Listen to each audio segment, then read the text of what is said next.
Bertemu lagi dengan channel Jatiko ID. Ini saya review gebyok lebar 4 meter, tinggi 3 meter 30 dengan ukiran kudusan Krawangan saka 20.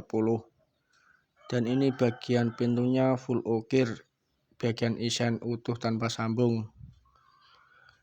Dan ini juga ini kita review ini detail seluruhnya mulai ujung sampai ujung.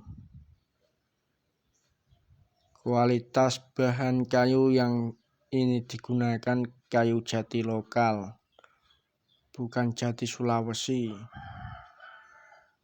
Kayu pilihan semua ini.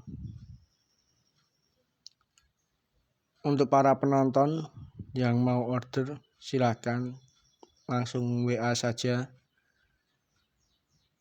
Sekian, jangan lupa like dan subscribe dan komen, dan jangan lupa order juga. Sekian dari kami. Assalamualaikum warahmatullahi wabarakatuh.